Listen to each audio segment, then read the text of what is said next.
44.com. jaajëfaay Babacar ñu ngi lay fay waaw gars yi namoon nañ la gëj na ñoo gisee lool. wax dëgg yàlla di rafetlu tamit teewaay bi incha allah. d'accord jërëjëf. Ibrahima ñu ngi lay nuyu. waaw maa ngi sant rek c'est Boniface Diallo Ibrahima Boniface Diallo quoi. d'accord mais on m'appelle Boniface partout ah. jaajëfaay.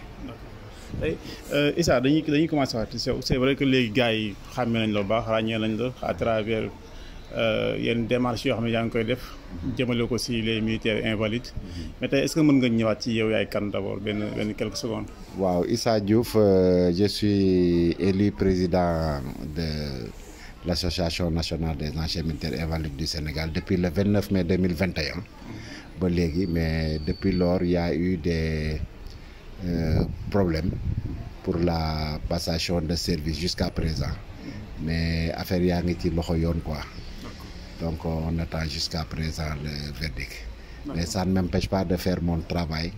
Donc je continue à lutter maa ngi ko ne xeex bi ba léegi. ak ñi nga xam ne gëm nañ ne Anabis war na mën a am dara.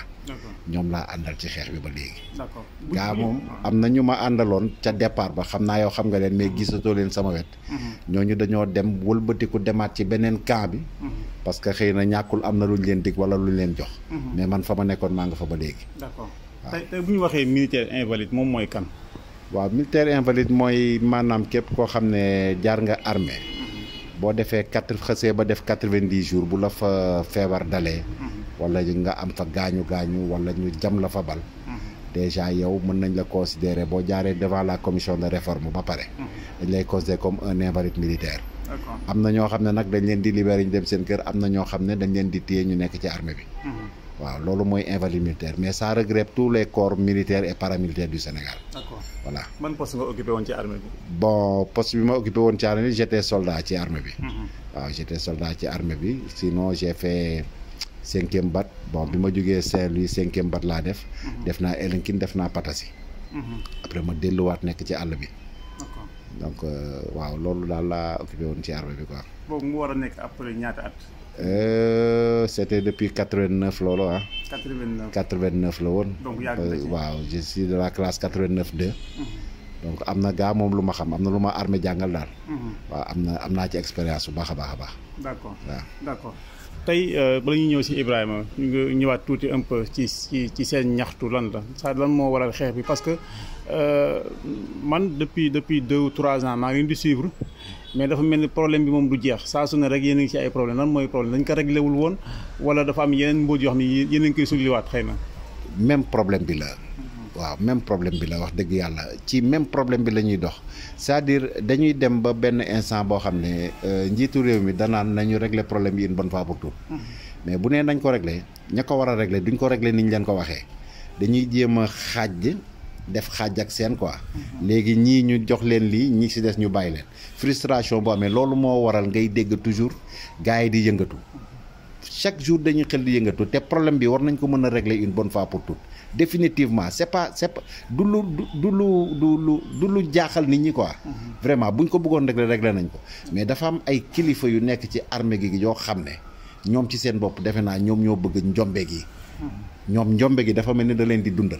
ab lobbying la boo xam ne bëriwuñu mais njombe gi da leen di dundal ñoom daal bëgg nañu gars yi di ñaxtu fu ñu toll quoi mais buñ ko bëggoon régler nañ ko bu yàgg wax dëgg yàlla. dafa jafee régler wala. jafewul régler parce que boo ko xoolee ci fichier ministère des finances bi. 5700 invalides sur le territoire national. loolu ñi nga xam ne ñu ngi leen ameel ku nekk 10 millions de francs CFA loo xam ne décret la ak benn lettre bu jógee présidence loolu ñu war ko régler. ñu dem xaaj leen jël ñi ne Rangers de fay lu tolloog ay 80 personnes ku nekk 10 millions ñi si des ñu tëdd ci seen xaalis mais dañ ñu koy war a fay dañ ñu koy fay. ñi nga xam ne tëdd nañ seen xaalis ñoom lan lu ñu leen tegal bi ñu fayee ñenn ñi normalement war nañu wax ne yéen mënuñu leen a fay parce que lii ak lii moo ko waral. c'est parce que dañoo dem ñu changer décret bi lépp nag kenn faralu ko ku dul le président de la fondation des invalides lii yëpp moom la que président yëg ko mu ñàkk ko yëg moom la il est à l'origine de tout.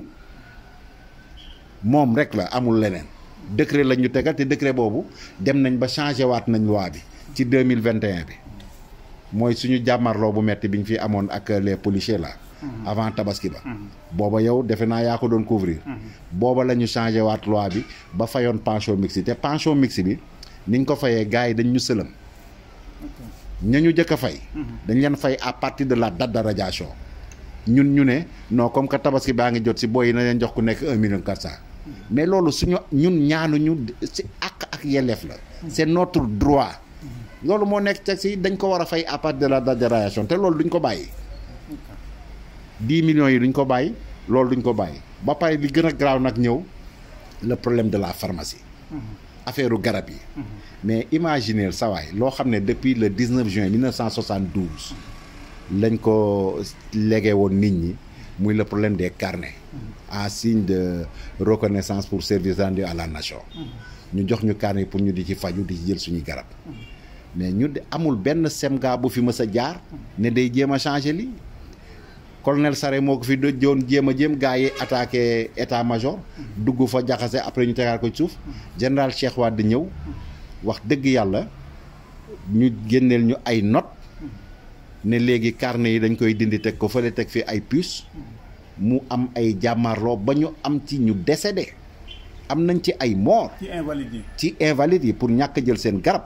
le dernier mort remonte au 12 janvier buntu ambassade France daanu te ñëw na ñeenti yoon ci pharmacie bi pour jël ay garabam ñu ne duñ la ko jox loolu dafa ñaaw ci deru Sénégal. finalement mu décédé nii.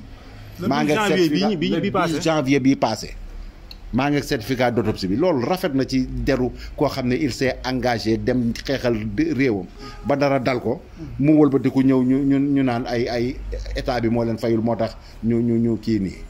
ñu bàyyi jël seen garab yi def nañ ko fi toog 3 mois jotuñu léegi delloowaat nañ buum ca mbay boy ga depuis bi ñëwee suba la ñuy koor la garab yi taxaw ba léegi fi may waxee ak yow nii amul benn invalide bu mën a jël benn plaquette paracétamol sur le territoire national en vertu de quoi fan lañ ko teg te lépp kenn waralu ko ku dul colonel Oumar Sarr le directeur de l'intendance moom moo fi installé lii yëpp moo directeur santé bi colonel Abdou Aziz Ndiaye semga bi appuyé leen waaye alhamdulilah semga bi dem na xëy na kii ko remplacer bu ñëwee dina rétablir l'ordre parce que teguñu ko fenn li ñuy def noonu jaay doole la parce que ba Sénégal ba léegi musoo gis ab note de service buy ñëw tegu ci kaw loi fan la am ñëpp ne pat en complicité après d'autres officiers fan lañ ko teg loolu teguñu ko fenn nañ joxe garabu jàmbur yi te ñu régulariser le problème des invalides loolu mooy dëgg.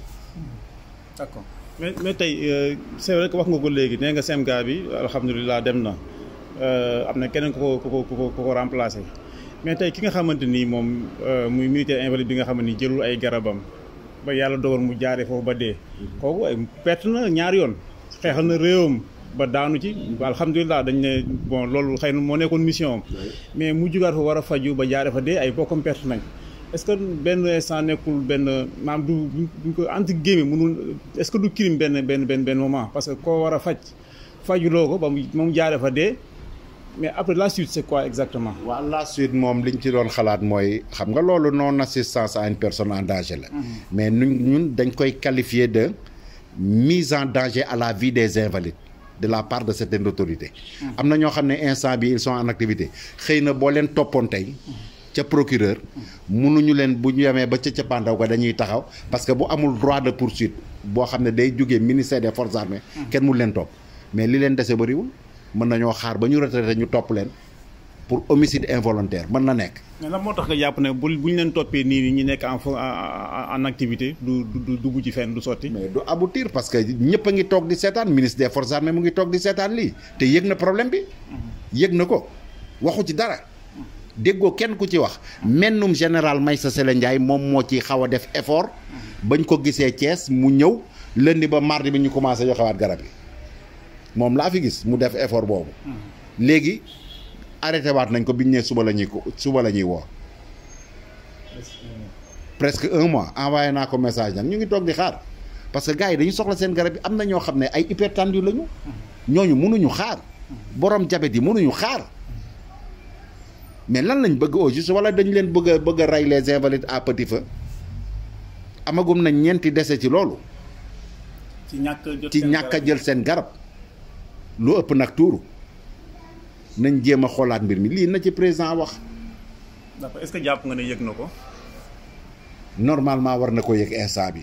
parce que luy lëmbe réew mi lu ne. président moom il est le plus renseigné du Sénégal. donc war na ko yëg normalement. bu ko yëgul tamit Maïssa Sélé Ndiaye yëg na ko. son aide de camp. te dama yaakaar ne bu ko aide de camp président yëgee président war na ko yëg. bien sûr waaw loolu foofu laa ko teg. bien sûr parce que moom lañ bëggoon gis mais aide de camp yi moo ñu recevoir. wax nañ ko expliquer nañ ko problème bi. ah def na ci effort commencé nañ joxe arrêté waat nañ jéem a xool nu ñuy def ba joxe garab yi parce que loolu mënul xaar. d'accord loolu mënul xaar. d'accord donc da nga jàpp daal Maïssa Sélé Ndiaye xëy na la mu waxante woon ak yéen da ngaa tàmbali waaye amul suite àggul fenn. tàmbali na ko ba commencé woon nañ jox gara yi moo tax xëy na lii ci li ñu jot a arrêté waat nii xëy na yëgu ko. moo tax man envoyé naa ko message j'ai fait mon rôle. envoyé naa ko message pour mu xam. waaw ñu ngi toog di xaar nag mais lii moom mënta xaar. na gaa yi joxe garabu jàmbur yi. nañu jéem a xool na kilifa yi xool wax avant qu'il ne soit trop tard. parce que gis nga lii mën na lakk daay et je parle en connaissance de cause. gis nga affaire garab yi. nañu jël puces yi. parce que c'est ñoom dañoo ñëw ci puces yi dafa mel ni projet boo xam ne dañ ko paraxee. c'est un projet qui n'est pas opérationnel à 100%. dafa am ay failles. ba pare dafa am ay affaires yu njublang yu nekk ci biir. nañ waxante dëgg dafa am ay affaires yu njublang dinaa ko wax léegi parce que puces yi commencé na am doublon man ñëw nañ signalé ma ko à 2 reprises yow da ngay yor sa puce dem di jëli sa garab ñun la jël nañ ko weer wi passé kan moo ko jël ñan ñooy defar puces yi mais buñ ñu fontoo nañu bàyyi seen affaire yi ñuy def ni et puis njombe gu ñu def ba ko teg ci deru invalide yi loolu dootuñu ko nangu nañ jéem a wax ak nit ñi waaw na kilifa yi jéem a wax daal ñu jéem a régler problème te garab yi mënatul xaar nañ jox nit ñi seeni garab loolu mooy dëgg. parce que bés bu ñu dofloo ba ñu amaat ci benn moor fii 48 heures dañ ci bëgg a génn mu tëddee. tey Issa problème bi wax ngeen ko exposé ngeen ko bu fekkee ñoom matukaay yi ñu si war a jëluñu ko si la moo nekk seen deuxième étape. waaw deuxième étape bi moom mooy xam naa ne bu fekkee ne dañoo woote waxtaan. mënuñu am li nga xam ne moom la ñuy laaj. épreuve de force moo ñu koy may. épreuve de force bi bii paa nag dana wute ak yu bëri. maanaam wàcc ci terrain bi yëngal. wàcc ci terrain bi te bii paa dina am ci beneen anam buñ ko mën a defee. beneen anam lañ koy defee. parce que on est en train de travailler là-dessus. donc dina am coordination dans toutes les régions du Sénégal. waaw loolu moom ñu ngi ciy liggéey.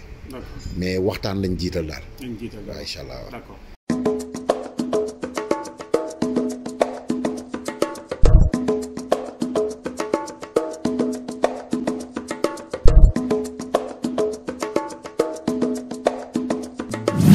Site la Senactu 44.com